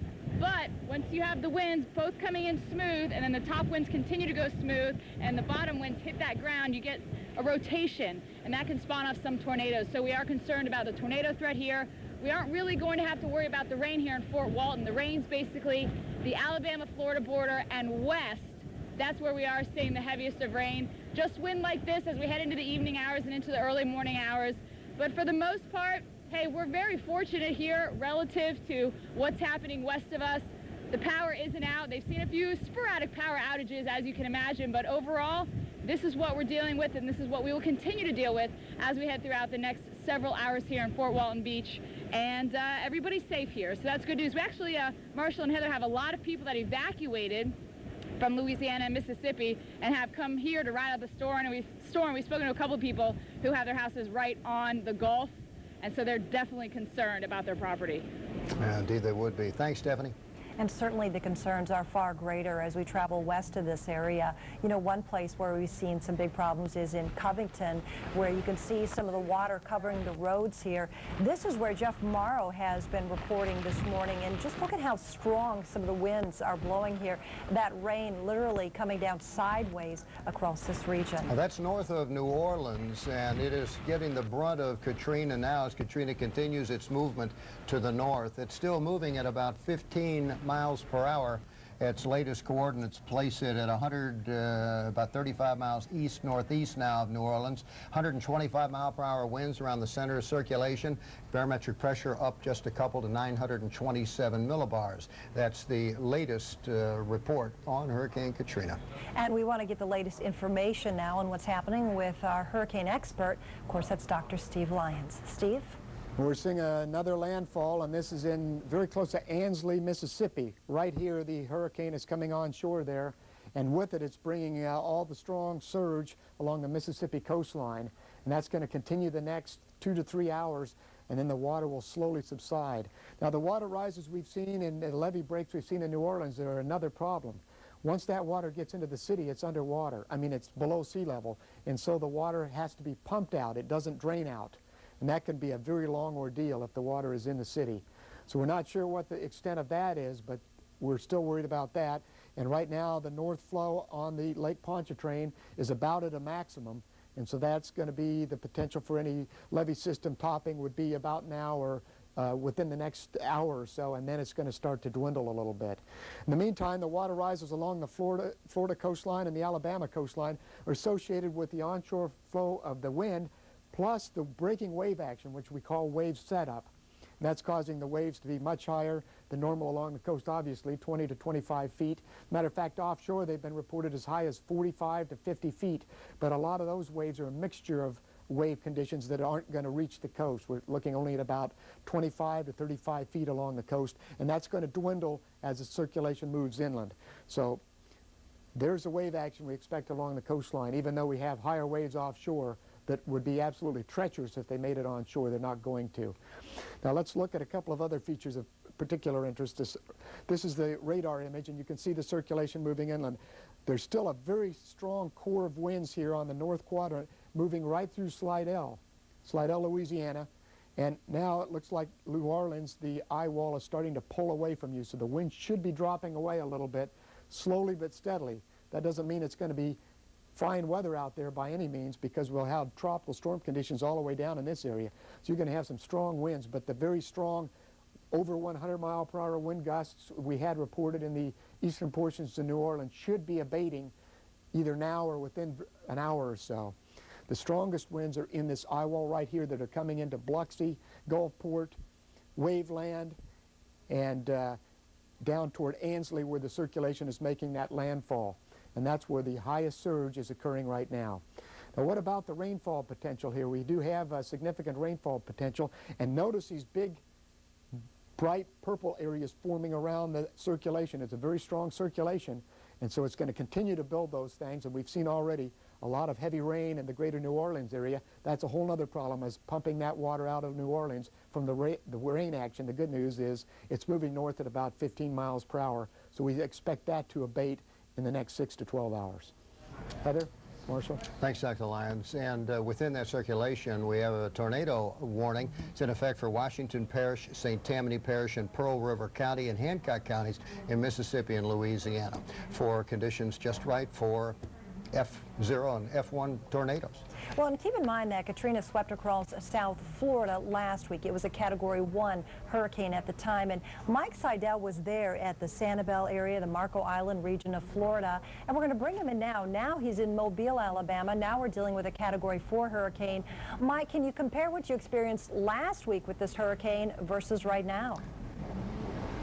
Yeah, it's a lot worse, obviously. We just barely got brushed at Marco. Took the 12-hour drive over here. What I want to show you is what we do when we get to a location. Of course, it's all about the weather, but it's all about protecting ourselves, which we did, pulling away from the area in the surge, but also protecting our satellite truck. If you see that dish right, that's our satellite truck. That's how we broadcast. We send the signal up to the satellite. It comes down to the Weather Channel. Then we send it back up and down to your cable company or the dish. But that is being protected by this hotel. We got to put it just in the right place. And so far, we've done pretty good, even with hurricane force wind gusts. Let's go out. Let's try to take a walk out to the road. We'll get back into the heat of the action. And this is the kind of debris we've seen so far. Just some small twigs right here. But no doubt inland, we probably had some trees come down because power is out everywhere. We'll walk out to Interstate 65, the major route Remember, 65 was used back during Dennis as an escape route. They turned it around one-way northbound up towards Montgomery. We're about 3 miles from the I-10 interchange, so we're pretty far inland from the Gulf by about 25 or 30 miles from Dauphin Island. Okay, we've got a few cars out here. We're not in the worst of the weather right now. A few cars, they're going southbound. And let's look back towards Mobile. The flag is still getting ripped, but notice all these hotel signs have come through it. So far so good with these gusts up there in the 70s to near 80, but still a lot of rain. We've been watching that wraparound sign, the Pat Peck Nissan sign. You can see how that's come unattached from its moorings. But other than that, no concern right now with serious structural damage where we are. Again, this is our vantage point. The other thing we want to update you on is that oil rig, that tanker on the Mobile River downtown by the Cochrane Bridge. Remember, about 2 hours ago, it came loose from its mooring. You can imagine the concerns. Well, they got 3 tugboats out there, and we just heard from the county commissioners that they have gotten it back and tied it down. They still don't know if there was an oil leak out there in the water. They're going to have to investigate that, but at least they've got that rig and tanker tied down. We're just bearing the brunt of it right now. Again, not nearly as bad as over in Pascagoula, is because he's obviously much closer to the coast than we are. Heather and Marshall, the wind is still howling here. Just when you think it's abating, it comes back and hits you right in the back.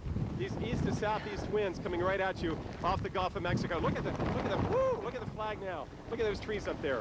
It's pretty nasty. This is about as bad as you want to be out in as far as a reporter. If it gets any stronger, my A-frame will be heading up towards Montgomery on I-65.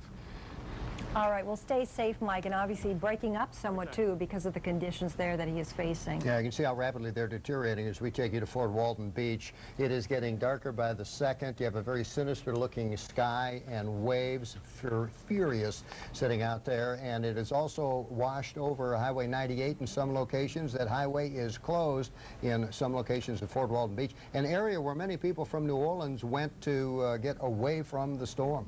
The Gulf, of course, in a frenzy here because of all the rough conditions with this hurricane passing through. You can see some of the winds here, some of the latest gusts that we have been seeing. You know, areas like Biloxi around 90, Mobile gusts up to 71 through here.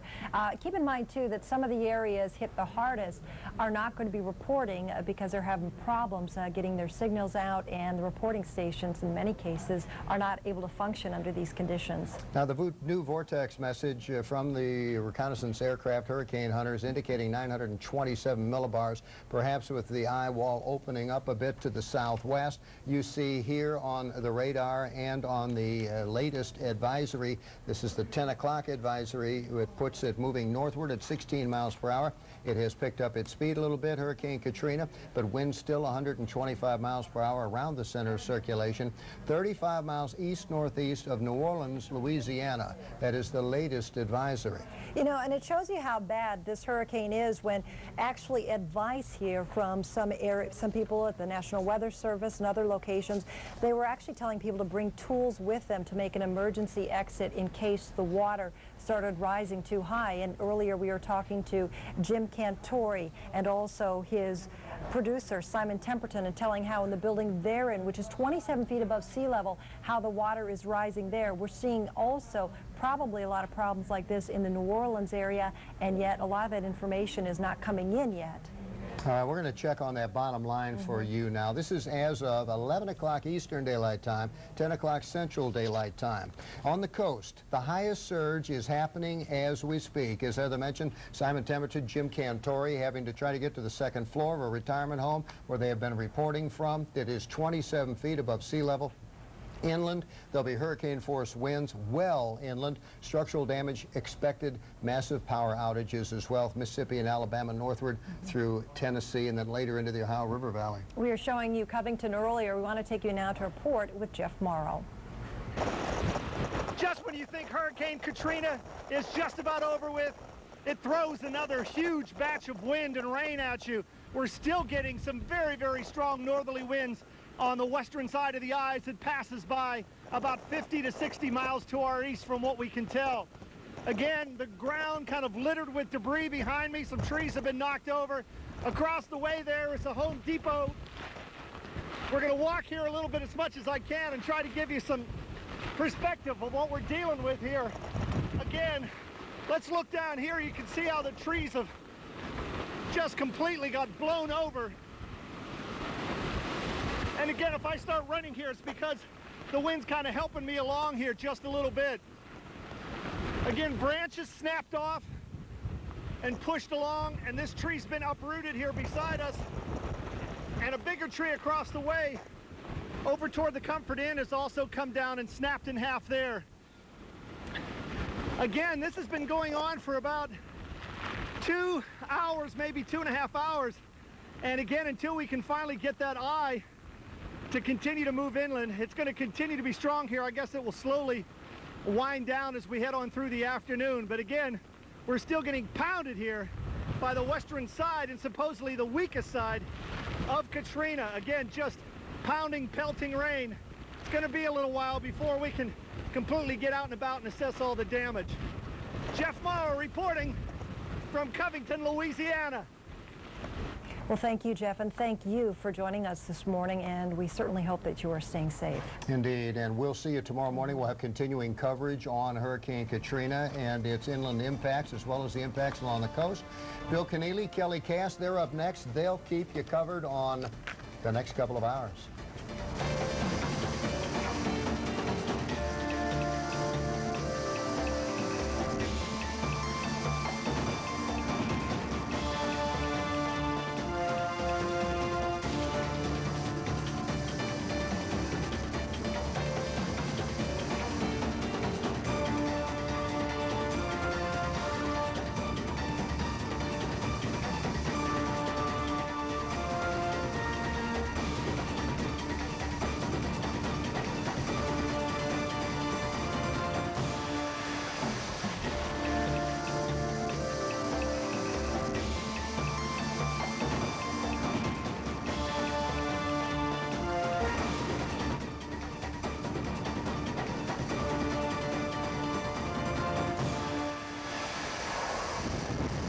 To our continuing coverage of Hurricane Katrina, which is still a very dangerous storm. Even though it did weaken slightly at landfall, it's still causing an awful lot of problems out there. And Kelly, it is coming ashore now, making that second final landfall right there on the Mississippi and Louisiana border.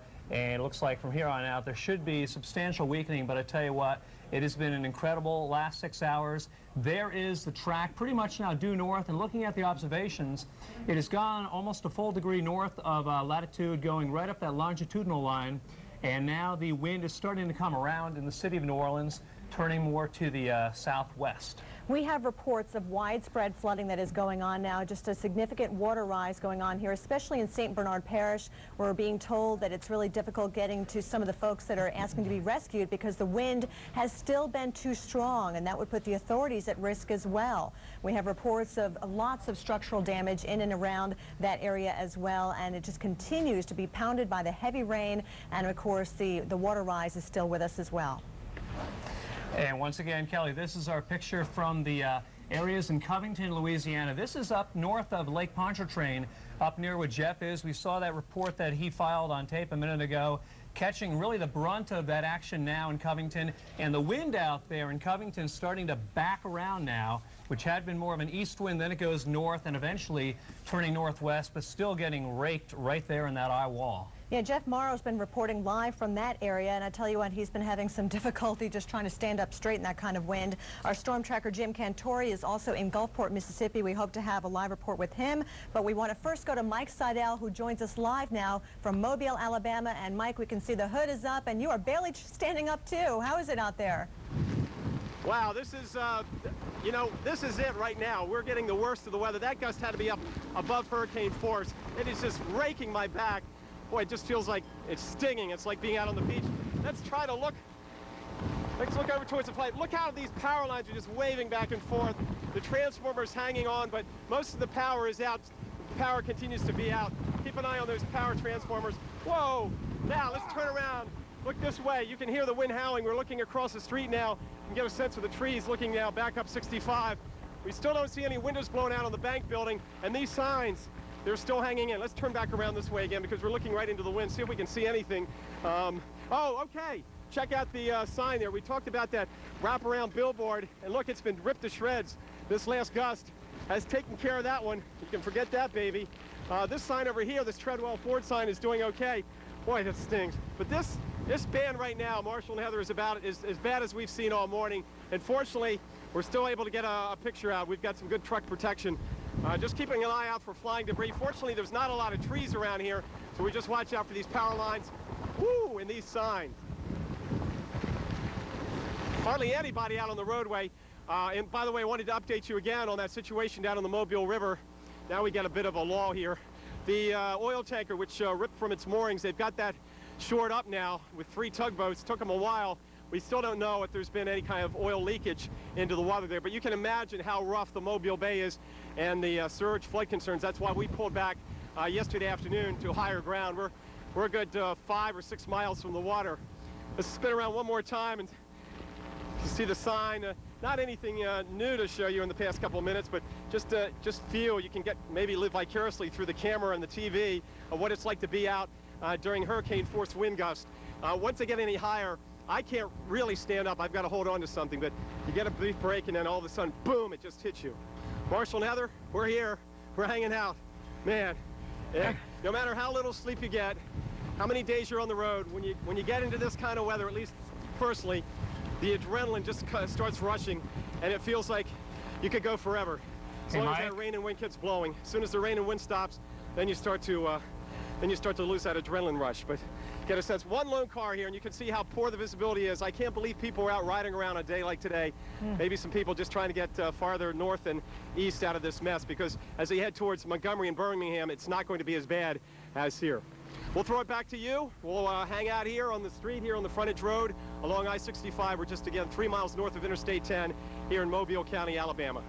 Mike, again, this is Bill and Kelly now, clarifying you're north of Interstate 10. How far are you off of Mobile Bay, and how far north are you off of the Gulf of Mexico? Woo! Let's do another timestamp. Let's do another timestamp. Okay.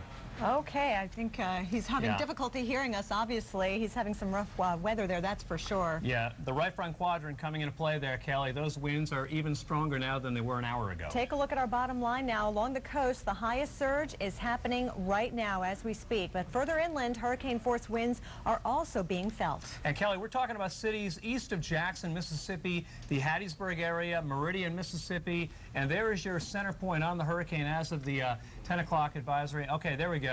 And there it is at 125 miles per hour. Still a very strong Category 3 hurricane. The movement now north is 16 miles an hour. And I mentioned east of Jackson there, so Meridian, Laurel, Hattiesburg, those are the primary cities that'll get hit very hard in southeastern Mississippi. Tell you what, even as far east as the panhandle of Florida, we're experiencing some serious beach erosion, and we've got Stephanie Abrams joining us live now from Fort Walton Beach. And Steph, have you been getting much of the rain? I know you're certainly experiencing the wind, but what about your rainfall there? No, Kelly, the rain hasn't been that bad, I must admit. We get little spritzes here and there, and the winds sustained below tropical storm force, and then we do get some gusts around the mid-40 range is about how high we've gotten those gusts. And tropical storm force winds 39 to 74 miles per hour, and above that, of course, hurricane strength winds. We are getting a southeast flow. The storm rotates counterclockwise. We are on the east side, so we're going to get that southeast wind here, and that, of course, is roughing up the Gulf. Have a look at these pictures here, and you're asking about the beach erosion. Fortunately, they have built some dunes here. They learned very well from Ivan. They didn't have the dunes for Ivan, and all this sand and water was in the bottom floor. They actually told me a story that in the bottom floor there's so much sand they had to kind of duck down and creep down to be in the room. So they learned their lesson. They built these dunes, put some sea oats to really firm it up in there. And Dennis, it was a success. In Dennis, they didn't have any problems. And with this storm, seeing that we're not feeling the full brunt of it, it's helping as well. And what happens with all the coast here, all on the Gulf Coast, the water comes in and then it pulls a lot of that sand back out to sea. So what will happen is, with the erosion along the coast here, is sandbars will form in the Gulf. And then what they'll do is they'll pump that sand back on shore to replenish those beaches. That's what they did in Gulf Shores, Alabama. Then they build the dunes up and they plant some of those sea oats, and that will help firm down those dunes. So we will be seeing significant beach erosion here. We're seeing our waves 20 to 25 feet. And basically, this is all we'll have to deal with, and I just can't imagine what they're going through. I heard Jim Cantori talking on the phone a while ago, and they're getting it pretty bad there. We're very fortunate here, but we have a lot of their residents here, and they're staying here. The power has been good. It's been staying on a little sporadic here and there, but some of the roads are washed over with the ocean where they don't have the dunes, just maybe a little bit of a wall. Bill and Kaylee, what happens is all that water, boop, right over and onto the roadway. So I have a feeling that some of the folks from Mississippi and Louisiana are going to be stuck here for several days because those roads are going to be washed out. Thank you very much, Stephanie, for that live report. I understand a lot of the evacuees from Louisiana and Mississippi are where you are, Steph, and just what you're experiencing there, they've got to believe that, man, this is much better than what they could have been going through back home. But again, the expanse of this hurricane, the flight level wind now reporting the top winds at 120 knots out there in that eastern quadrant, which is safe to say covering up part of the Florida Panhandle. The other threat with a landfalling tropical system, the threat of tornadoes, and we have several tornado warnings in effect for southern Mississippi. Yeah, Kelly is in the path, including Lumberton and Columbia. Seek shelter immediately. 4 other counties to mention in southeastern Mississippi: George County, Stone, Perry, and Greene counties also under tornado warnings until the top of the hour, presently moving northward at 14 miles an hour. And by the way, in this special statement from the National Hurricane Center, from the National Weather Service, the onset of destructive winds with gusts of 100 to 120 miles per hour will begin soon. So not only are we dealing with the threat of tornadoes, but that actual strong wind associated with the eye wall of Katrina. And Dr. Lyons is here now. And Dr. Lyons, I know that is coming ashore, but there is going to be a storm surge issue for a good while to come. How much longer will folks east of that track have to deal with that surge? Well, it's going to be a water rise for a long time. It's not going to go back to normal until the winds back away, and those winds are going to be onshore for at least another 24 hours. So the water will be above average for 24 hours. The very high surge will slowly go down within the next 6 hours, 4 to 6 hours in most of the locations, except in New Orleans, where you have to pump the water out if the water's gotten in there. Now, here's the latest advisory from the Hurricane Center: 125-mile-per-hour winds moving north at 16. That forward speed of motion is a positive thing in some ways. One, it makes the overall event last shorter in any given location, and 2, it keeps the rainfall totals lower if the system keeps moving at a fairly decent speed, and we think that's going to continue inland. Even though we're going to get some significant flooding and heavy rain, it would be much worse if we're moving a lot slower. Okay, it's making a second landfall right on the Louisiana-Mississippi border here, just to the northeast of Slidell, Louisiana, and it looks like the winds over New Orleans and off to the southeast are dying down quite a bit and turning around now to the west or west-northwest. The strongest winds are in Mississippi now, and theirs is going to be starting to move inland. You can see here's Biloxi here, down here near past Christiane. That's where they got one of the highest surge areas of all, Waveland as well.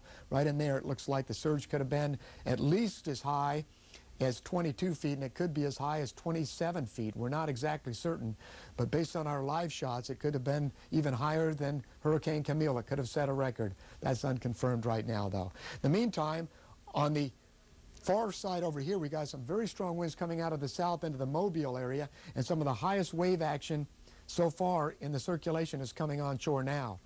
The reason for that, before the winds were out of the east and the wave action was directed offshore. Now all the wave action is coming right onshore, and some of our highest water rises of the entire storm system are occurring right now in the Alabama, western Florida Panhandle. They should subside fairly quickly as the circulation center moves inland and the wind action starts to slow down a little bit out here. But the waves will be above average for at least another 24 hours in the Gulf of Mexico and on the coast of Florida and Alabama, and also all the way over to Louisiana and Mississippi. Let's look at a couple of other things of interest in particular. Here's a projected path that goes into Mississippi and then northward. It's going to become an extratropical system eventually. The good news is we have it moving at a fairly decent forward speed. We don't see it stopping, so we don't expect any major inland flooding event. But the winds are very strong, and that's going to carry some strong damaging winds and power outage potential inland over the next few days. Here's the wave action out there. These will start to abate later this afternoon to below 25 feet and then drop rather dramatically tonight as the system moves inland. The direct structural damage impact highest in this area. Once it gets inland here, it's going to start to weaken rather quickly, but there's still potential for some structure damage all the way into central Mississippi and extreme eastern portions of Alabama, western portions of Alabama the next 24 hours. The threat also for farther inland is going to be power outage threat, and this is only through this evening, but we're going to be expanding this cone, at least the yellow portion of the cone, where it's possible for power outages farther north as the system moves inland, because it's going to carry some tropical storm winds inland at least 300 miles with this system. Bill, Kelly. Steve, I want to ask you a quick question. Are we experiencing the worst of Katrina right now at this moment? It depends on where you are. In the Florida Panhandle and Alabama, probably yes, and it'll be subsiding quickly. In New Orleans, it's already passed. In Mississippi, portions of it have probably already peaked and are just about to go down. So it's going to improve quickly, but the worst impact is probably over in many of the locations. Okay. All right, thank you very much, Dr. Lyons. So while it's going to eventually improve along the coastline, it's only going to get worse for others further down the road. And we want to go back now to the Mobile area in Alabama along Interstate 65. Mike Seidel joining us now. Mike, I know you're well to the right of the projected track, but how bad is it out there in that right front quadrant? Well, it's certainly not as bad as over in Biloxi and Pascagoula. Of course, they're along the coast. They have the surge issues. But we just found out that a lot of downtown Mobile is underwater. Mobile Bay has backed up into the downtown area. The Battlefield Memorial Parkway is underwater. That whole area around the USS Alabama is flooded. That was expected. They flooded out during George and also during Frederick. Frederick right now holds the top on a surge of 12 to 13 feet, even higher than Camille. Camille was a smaller storm geographically than this one. So we've got flooding. Tanker moored up. Again, we don't know if any oil leaked into the river or the bay at this point. 10 is shut down there, and also the causeway. I'm sure that's underwater, and all those businesses are going to come back to, if it's anything like they've seen in the past with Camille and Frederick, they may not. Well, obviously, they won't be able to open. There's going to be a lot of water damage. That whole area gets inundated, and the water breaches from the river over towards the bay. Let's take a look now. We've seen some corrugated aluminum get blown off this Ford dealership. We saw that happen between shots. So far, the Regions Bank, we don't see any windows blown out there. Some of these gusts had to be over 80 miles an hour because I can barely stand up when we get hit hard. Let's look back over here again. The wraparound billboard has been ripped to shreds. Looking now back down towards 85. One lone car coming at us. I'm sorry, I-65 coming at us. There's the flag hanging in there. And again, get a look at the swaying power lines. We had one line over there arc about 3 hours ago, and it sounded like an explosion. It was just one little arc of a power line. But since then, we haven't seen any flashes. As you can imagine, the power is out across a wide area. Then I guess you can get a sense when those winds get up above 60 miles an hour, you can just hear the wind howling through these telephone poles.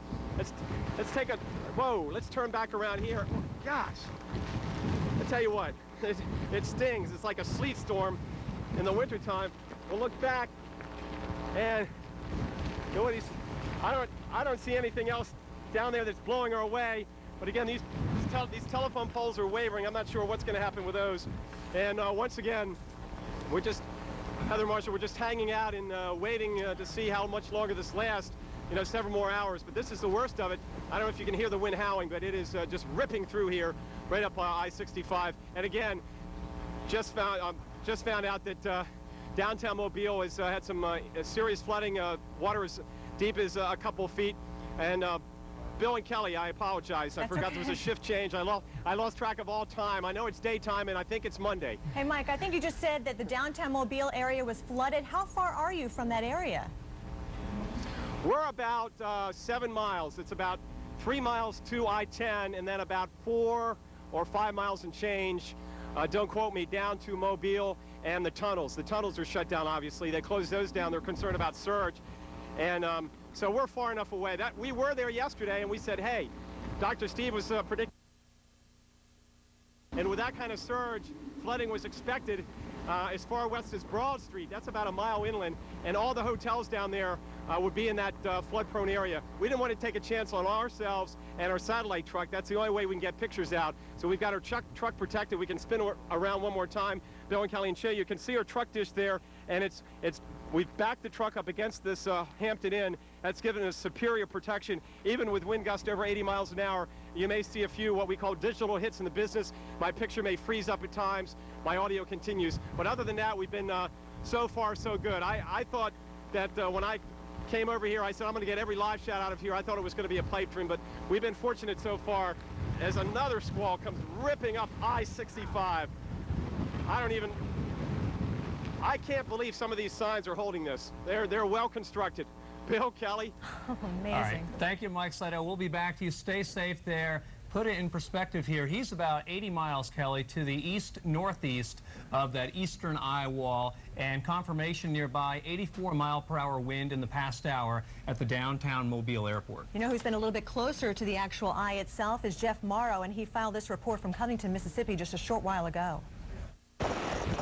Just when you think Hurricane Katrina is just about over with, it throws another huge batch of wind and rain at you. We're still getting some very, very strong northerly winds on the western side of the eye as it passes by about 50 to 60 miles to our east from what we can tell. Again, the ground kind of littered with debris behind me. Some trees have been knocked over. Across the way there is a Home Depot. We're going to walk here a little bit as much as I can and try to give you some perspective of what we're dealing with here. Again, let's look down here. You can see how the trees have just completely got blown over. And again, if I start running here, it's because the wind's kind of helping me along here just a little bit. Again, branches snapped off and pushed along, and this tree's been uprooted here beside us. And a bigger tree across the way over toward the Comfort Inn has also come down and snapped in half there. Again, this has been going on for about 2 hours, maybe 2.5 hours.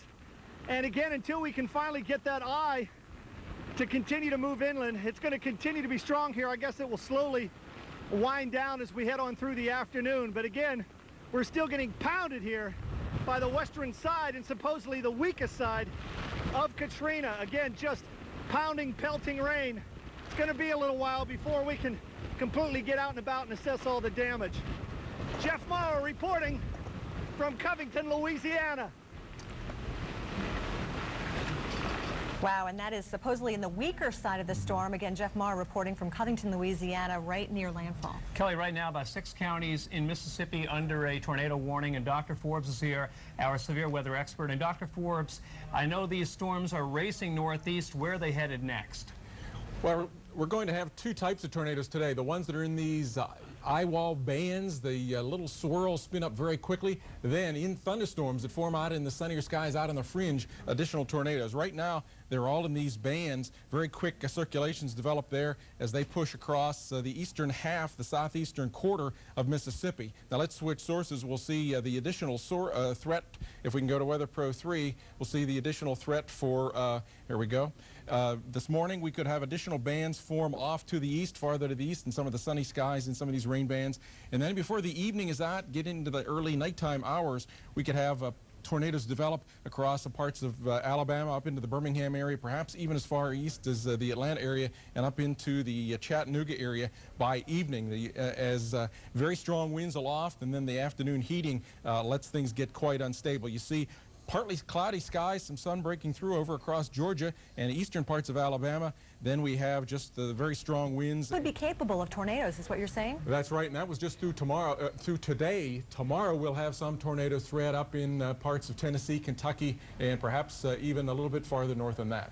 All right, staying busy around here, that's for sure. That energy is going to be around a good while, Kelly, as it comes on in and spins on down slowly. I want to take you now back into Mississippi, and I understand Jim Cantori has been scrambling all morning out there in the Gulfport area. I think he joins us now over the phone. Jim, how are you holding up out there? Well, we're doing okay out here, guys. Of course, now it's just not me holding up. It's the crew, and we're obviously a big part of the over 500 United States veterans that are out here at the retirement home here in Gulfport, Mississippi. So what we've been doing is trying to get medications.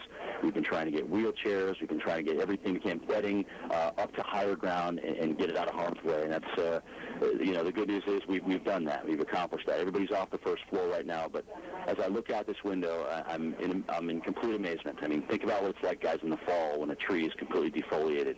Now, of course, as you know, it's August, and we're talking about trees that should have leaves on them and covered with leaves. They've been stripped of their leaves because of the wind. Huge branches broken off.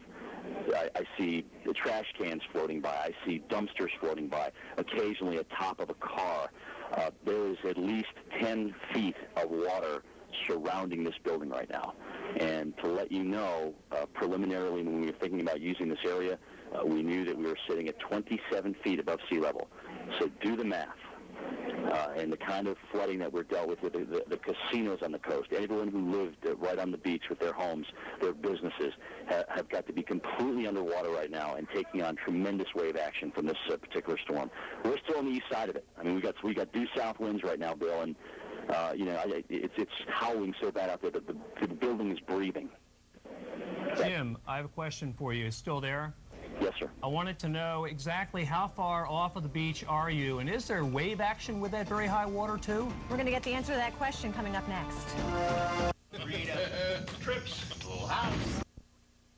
Live reports from the field, weather experts, meteorologists, and hurricane hunters telling you what's happening, why it's happening, and what's next. The Weather Channel, Hurricane Central.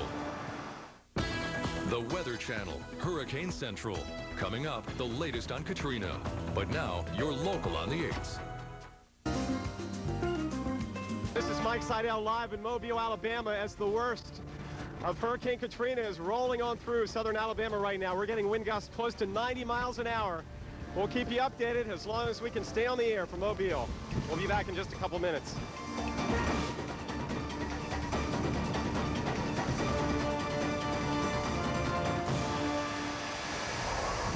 Welcome back to our continuing storm alert coverage of Hurricane Katrina, which is now making its second landfall right near the Louisiana-Mississippi border. I'm Kelly Cass. And I'm Bill Keneally. Still a very strong Category 3 hurricane, top winds at 125 miles per hour there in the eye wall. Jim Cantore, he is just to the east of the eye wall, not very far though, in Gulfport. And Jim, I want to resume that conversation.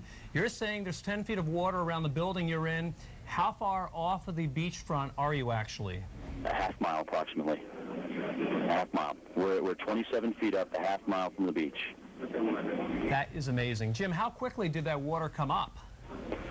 Well, you know, when it first started coming up, it took about 10 minutes for the first 4 feet, and then it slowly started rising. And then, as we got into this eastern eye wall here, it's just continued to come up. We've had to evacuate the entire first floor of this retirement home. Okay, you're talking about 300-400 people. There were beds down there. People were, on medications and whatnot. We had to get all those trays and bedding, and then, of course, their equipment up here as we got them up first and their equipment. But, guys, I'm telling you, I've just never seen anything like this in my life. I mean, we're surrounded by water right now. The Gulf of Mexico has come inland, and no question, it means business. I mean, the winds are howling up there. They're taking off pieces of air conditioning. I hear aluminum fascia just flying around out there, just whipping by me at speeds where my eye can hardly even keep up with them. Trees are stripped from their leaves, and cars are just floating around on what would be kind of a grassy area that people just stroll onto.